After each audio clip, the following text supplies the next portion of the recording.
Bismillah. Assalamualaikum warahmatullahi wabarakatuh. Alhamdulillah, salatu wassalamu ala rasulillah wa ala alihi wa sahbihi wa man wala. Asyhadu an la ilaha illallah wahdahu la syarikalah wa asyhadu anna muhammadan abduhu wa rasuluhu la nabiyya ba'dah. Ya ayyuhallazina amanu taqullaha haqqa tuqatih wa la tamutunna illa wa antum muslimun. Amma ba'du, fa inna asdaqal hadits kitabullah wa khairal hadi Muhammadin sallallahu alaihi wasallam, syarrul umuri muhdatsatuha wa kullu muhdatsatin bid'ah wa kullu bid'atin dhalalah wa kullu dhalalatin finnar. Wal ikhwah dan Allahu aikum ajmain. Alhamdulillah, segala puji hanya milik Allah Subhanahu wa taala yang masih memberikan kepada kita nikmat sehingga Allah Subhanahu wa taala perkenankan kita kembali untuk bertemu, bersua, bertatap muka dalam media ini untuk melanjutkan pelajaran kita dari Ad-Durus Al-Yaumiyah. Salat dan salam senantiasa tercurahkan kepada Nabi kita Muhammad sallallahu alaihi wasallam, kepada keluarga, sahabat, dan tidak lupa kita sebagai umatnya sampai kiamat kelak. Baik, kita lanjutkan sekarang pelajaran yang ke-282. Pelajaran yang ke-282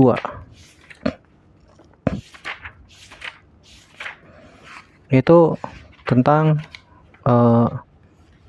taglizu uqubati man khalafa qauluhu fi'lahu.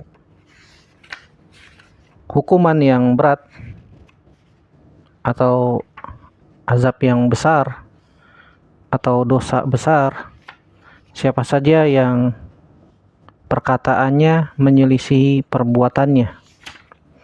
Perkataannya menyelisihi perbuatannya. Di sini saya ambil bab ini dari kitab Riyadhus Shalihin, bab yang ke-24. Judul aslinya Babu Taglizi Uqubati man amara bima'rufin aw naha an munkarin wa khalafa qauluhu fi'lahu. Bab dosa besar, siapa saja yang memerintahkan kepada kebaikan atau mencegah dari kemungkaran dan perkataannya menyelisih perbuatannya. Sebelumnya kita sudah bahas tentang wajibnya mengajak manusia untuk berbuat baik atau amar ma'ruf nahi mungkar, mencegah dari kemungkaran. Dan tentu saja yang paling sesuai setelah pembahasan ini adalah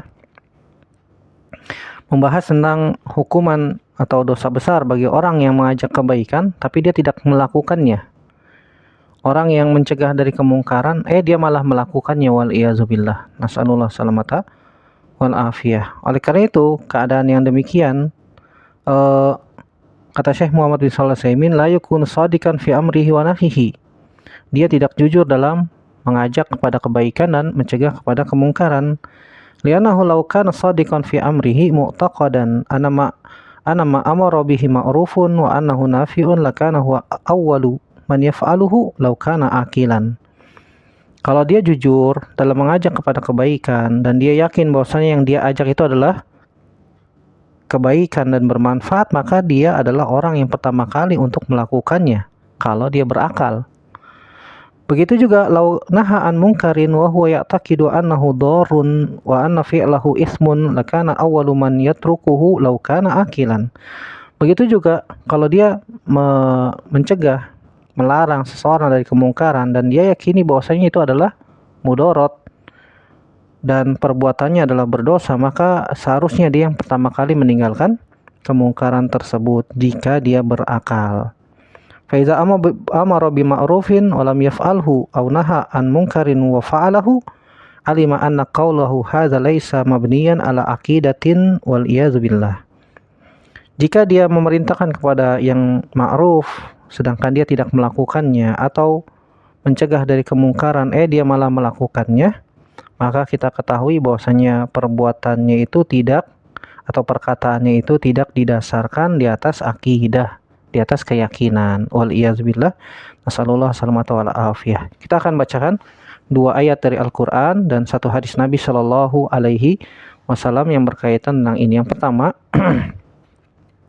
Dalam surat Al-Baqarah ayat 44, yang kedua surat As-Saff ayat 2 sampai 3.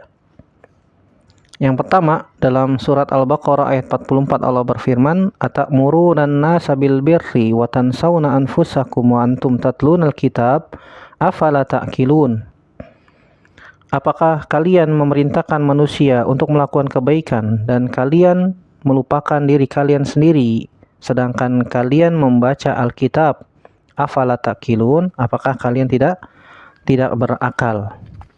Di sini Allah Subhanahu wa taala mengajak kita untuk berpikir dengan bertanya. Wal istifham huna lil ingkar, dan pertanyaan di sini adalah untuk mengingkari. Bagaimana kalian mengajak manusia dengan melakukan kebaikan sedangkan kalian melupakan diri kalian sendiri dan tidak melakukannya? Sedangkan kalian juga membaca Alkitab, afala ta'qilun? Apakah kalian tidak berakal? Apakah kalian tidak berakal? Ini afala ta'qilun, ini istifham litaubih, untuk untuk mencela ya, untuk menjelek-jelekan. Afala ta'qilun, afala ta'qilun. Kemudian ayat yang kedua kita baca sekalian, setelah itu kita ambil fawaidnya. Ayat yang kedua yaitu surat As-Saff ayat 2 sampai 3. Allah berfirman, "Ya ayyuhallazina amanu lima taquluna ma la taf'alun? Kabura maqtan indallahi an taqulu ma la taf'alun." Wahai orang-orang yang beriman, lima taquluna ma la taf'alun? Kenapa kalian mengatakan sesuatu yang kalian tidak perbuat? Kabura maqtan indallah, besar dosanya di sisi Allah engkau mengatakan sesuatu yang kalian tidak lakukan. Taib, Allah Subhanahu wa taala berfirman, wahai orang-orang yang beriman. Ya ayyuhallazina amanu, wahai orang-orang yang beriman. Allah Subhanahu wa taala mengajak bicara dengan kalimat iman. Khotabahum bil iman. Allah berbicara dengan ahlul iman. Kenapa demikian? Li'anna muqtadal iman alla yaf'al al-insan hadza wa alla yaqul ma la yaf'al. Bahwasanya konsekuensi dari iman adalah tidak melakukan sesuatu, ya, tidak alla yaf'al al-insan hadza wa alla yaqulu ma la yaf'al. Konsekuensi iman adalah tidak berkata yang dia tidak lakukan. Alias kalau dia mengatakan sesuatu maka dia melakukannya. Melakukannya. Lima taquluna ma la taf'alun. Ini berarti konsekuensi kebalikannya. Orang-orang tersebut ya bisa dinafikan dari keimanan. Kenapa kalian mengatakan sesuatu yang kalian tidak perbuat? Kabura maqtan indallahi an taqulu ma la taf'alun. Maka besar dosa bagi orang yang mengatakan sesuatu yang mereka tidak perbuat. Al-maqtu, al-ulama qal huwa asyaddul bughd. Al-maqtu artinya adalah kemarahan yang sangat. Ya, Allah Subhanahu wa taala murka, marah bagi orang-orang yang mengatakan sesuatu yang dia tidak lakukan. Kita ambil faedah dari dua ayat ini. Yang pertama, qala Ayyub As-Sikhtiyani rahimahullahu ta'ala fi ahlil hil wal makr. Al-Imam Ayyub As-Sikhtiyani, seorang ulama ahli hadis, berkata tentang orang-orang yang suka berbuat makar, berbuat tipu daya. Beliau mengatakan, innahum yukhadi'una Allah kama yukhadi'una sibyan law annahum atau al-amra ala wajhihi lakana ahwan. Mereka berusaha untuk menipu Allah Subhanahu wa taala sebagaimana mereka ingin menipu anak-anak kecil. Ya. Seandainya mereka melakukan perintah tersebut, maka itu saja tentu lebih mudah bagi mereka. Wa sadaqa rahimahullah. Dan Imam Ayyub As-Sikhtiyani ini benar. Artinya, orang-orang yang suka membuat makar, orang-orang yang mereka ingin menipu Allah Subhanahu wa taala, mereka senantiasa berkata sesuatu yang mereka tidak perbuat. Makanya mereka dikatakan afala ta'qilun. Oleh karena itu kita berusaha untuk mengamalkan apa yang kita katakan. Artinya ketika kita memerintahkan sesuatu, kita berusaha untuk melakukan hal tersebut. Seperti contoh misalnya ada orang yang mengajak orang lain untuk sholat, ayo sholat. Ya, maka orang yang mengajaknya terlebih dahulu untuk melakukannya, maka dia segera untuk melakukan sholat. Jangan dia perintahkan sholat tapi dia malah duduk-duduk mainan HP. Ayo sholat, dia sendiri sedang sibuk nonton bola. Iya, dia memerintahkan anaknya untuk sholat sedangkan dia malah nonton bola. Dia memerintahkan keluarganya sholat, dia malah sibuk main HP. Ya, ini malah terbalik ya. Artinya orang ini tidak berakal. Bagaimana dia bisa memerintahkan kepada kebaikan sedangkan dia sendiri tidak melakukannya. Yang kedua, sebagaimana tadi sudah kita sebutkan bahwasanya muqtadal iman ala yaf'al wa ala yaqul ma la yaf'al. Konsekuensi keimanan adalah ya, tidak berkata sesuatu yang dia tidak lakukan, alias ketika kita memerintahkan, mengajak kepada kebaikan, melarang dari kemungkaran, maka kita sendiri yang harus lebih utama sebagaimana tadi di mukadimah sudah kita sebutkan. Artinya, ketika kita berusaha untuk mengajak manusia kepada kebaikan, maka kita orang yang paling pertama untuk mau dan berusaha untuk melakukan kebaikan tersebut. Kenapa? Karena kita yakin di sana ada manfaat. Begitu juga ketika kita melarang seseorang untuk meninggalkan keburukan. Kita tahu di situ ada keburukan, ada mudarat. Maka kita adalah orang yang pertama kali untuk meninggalkan kemudaratan tersebut. Misalnya kita larang orang jangan ngerokok, jangan minum khamar. Maka kita harus orang yang pertama kali untuk tidak merokok dan tidak minum khamar. Bagaimana mungkin orang akan melarang sesuatu dari perbuatan buruk sedangkan dia melakukannya? Jangan minum khamar sedangkan dia lagi mabuk. Gimana ceritanya, kan begitu? Atau dia melarang seseorang dari merokok sedangkan dia lagi menghisap puntung rokok. Jangan merokok, bahaya, sedangkan dia lagi ngisap rokok. Maka larangan tersebut tidak bermanfaat ya. Maka konsekuensi iman adalah dia berusaha untuk melakukan apa yang dia katakan. Yang kedua, yang selanjutnya, bahwasanya hal ini merupakan dosa besar. Sebagaimana Allah Subhanahu wa taala sebutkan, kabura maqtan indallahi an taqulu ma la taf'alun. Seorang yang mengatakan sesuatu yang dia tidak perbuat itu merupakan dosa besar. Tadi sudah sebutkan maksudnya al-maqtu ya, artinya asyaddul bughdi. Ya, mubghadun indahu asyaddul bughdi. Allah Subhanahu wa taala sangat murka, Allah Subhanahu wa taala sangat marah ketika ada orang yang mengajak sesuatu tapi dia tidak melakukannya. Kemudian yang selanjutnya yang bisa kita bahas, isbatu sifati ar-rahmah lillah. Penetapan sifat rahmat bagi Allah Subhanahu wa taala. Ya, bahwasanya Allah Subhanahu wa taala memiliki sifat rahmat. Dari mana kita bisa ambil? Karena kebalikan dari sifat marah ya rahmat. Allah marah, Allah murka bagi orang-orang yang mengatakan sesuatu tapi dia tidak melakukannya.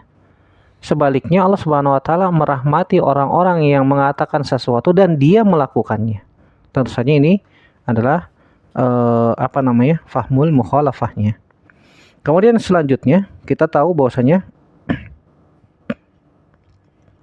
dakwatul anbiya kulluhum at-tauhid. Seluruh nabi dan rasul semuanya adalah mengajak kepada tauhid, dan kita tahu tauhid adalah kebenaran.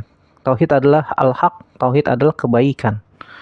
Atamuruna an-nasa bil birri wa tansawna anfusakum wa antum tatlunal kitab. Ketika ada orang yang mengatakan bahwasanya ayo kita mentauhidkan Allah, dia malah sibuk mensucikan kuburan.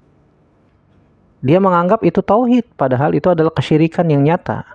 Bagaimana mungkin orang akan mengajak kepada tauhid sedangkan dia mengagung-agungkan kuburan, mengajak manusia untuk menyembah kepada selain Allah Subhanahu wa taala. Tentu saja ini tidak selaras dengan apa yang diinginkan oleh Allah Subhanahu wa taala dan Rasulnya, itu memurnikan ibadah hanya kepada Allah Subhanahu wa taala. Allahu taala a'lam bishawab. Dan yang terakhir dari faedah dua ayat ini adalah bahwasanya para nabi al-anbiya kulluhum la yukhalifu ma amarallahu bihi.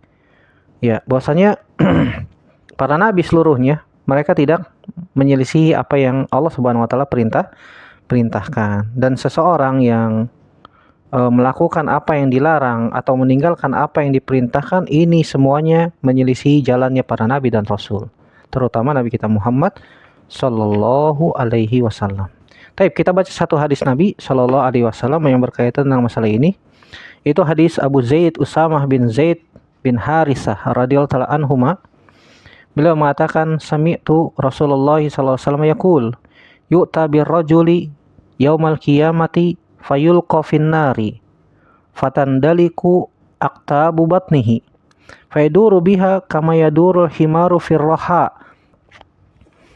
faistami'u ilaihi ahlun nar fayaqulun ya fulan malaka alam taku ta'muru bil ma'rufi wa tanha 'anil munkar fayaqulu bala kuntu amuru bil ma'rufi wa la atihi wa anha 'anil munkari wa atihi, muttafaqun alaihi.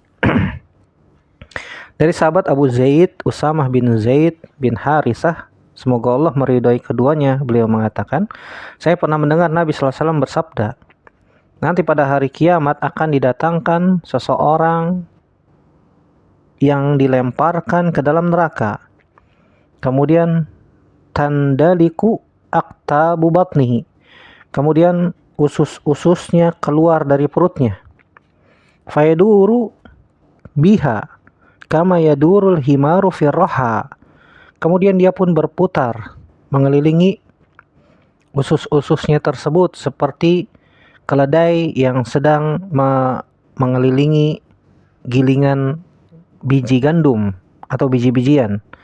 Faistami'u ilaihi ahlun nar, kemudian penduduk neraka pun berkumpul melihat orang tersebut. Fayaqulun, dan penduduk neraka itu berkata, ya fulan malaka, wahai fulan, kenapa Anda ada di sini? Kok bisa Anda di dalam neraka?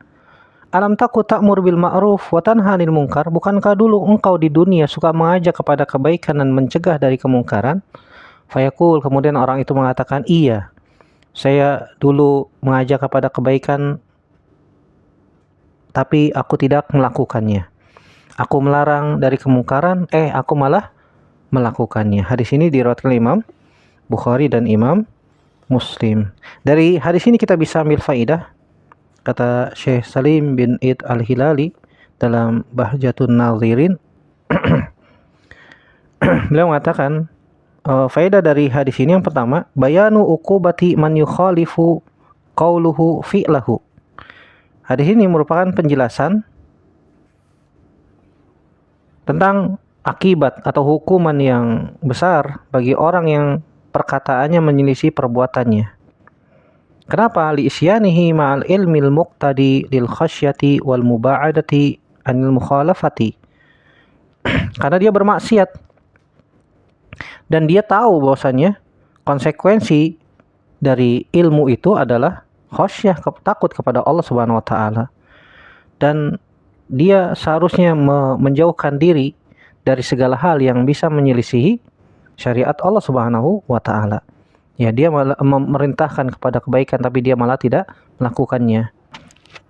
Baik, faedah yang kedua dari hadis ini yaitu minal mughayyabat atau minal mugibat allati akhbara anha Nabi sallallahu alaihi wasallam wasfun nar wa wasful mu'azzibina fiha. Termasuk perkara-perkara yang gaib yang dikabarkan oleh Nabi sallallahu alaihi wasallam adalah tentang sifat neraka dan sifat-sifat orang yang diazab di dalamnya. Sebagaimana tadi dalam hadis yang sudah kita baca, hadis Abu Zaid Usamah bin Zaid bin Harithah radhiyallahu ta'ala anhuma tentang neraka, bagaimana tentang keadaan neraka dan orang-orang yang diazab di dalamnya. Itu orang yang mengajak kepada kebaikan tapi malah tidak melakukannya. Diazab seperti keledai yang mengitari gilingan biji-bijian. Ya, diazab dengan fatandaliku aqtabu batnihi. apa yang ada dalam perutnya keluar, usus-ususnya dan seterusnya. Kemudian dia mengitari apa yang keluar dari dalam perutnya tersebut. Fayaduru biha, kemudian dia mengitari usus-ususnya tersebut, kama yadurul himaru fi roha, sebagaimana ya al-himar itu keledai mengitari gilingan, ya digunakan untuk menggiling apa? Menggiling biji-bijian. Ar-roha itu batu yang ditumpuk kemudian digiling, kemudian hasilnya nanti seperti jadi apa? Jadi kayak tepung, tepung. Makanya zaman dulu biji gandum kemudian ditumbuk di roha itu dengan alat namanya roha.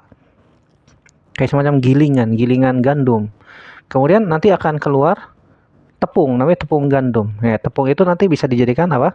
Roti untuk dimakan. Kemudian faedah yang ketiga, fi'lul ma'ruf wa tarkul munkar yamna'ani min dukhulin nar. Fi'lul ma'ruf, melakukan kebaikan, wa tarkul munkar, dan meninggalkan kemungkaran, bisa mencegah seseorang dari masuk neraka. Tapi ingat ya, ketika kita mengajak kepada kebaikan, maka kita berusaha untuk melakukannya semampu kita. Kalau kita sudah lakukan semampu kita, kemudian tiba-tiba ya sesekali kita terluput dari hal tersebut, manusiawi. Tapi kalau misalnya luput terus, ya tinggal diintrospeksi, kenapa? Ya, kita tinggal introspeksi di diri, mungkin banyak dosa, mungkin banyak maksiat dan seterusnya. Nasallallahu salamata wal afiyah. Begitu juga kita meninggalkan kemungkaran. Dan kita ketika mengajak orang lain untuk meninggalkan kemungkaran, maka kita harus yang pertama kali untuk meninggalkan kemungkaran tersebut. Yang terakhir, an-nasu yaumal qiyamah ya'rifu ba'duhum ba'do. Nanti pada hari kiamat manusia akan mengenal satu dengan yang lain. Wa yusarihu ba'duhum ba'do ba'da kashfis satri wa zuhuril ghaib.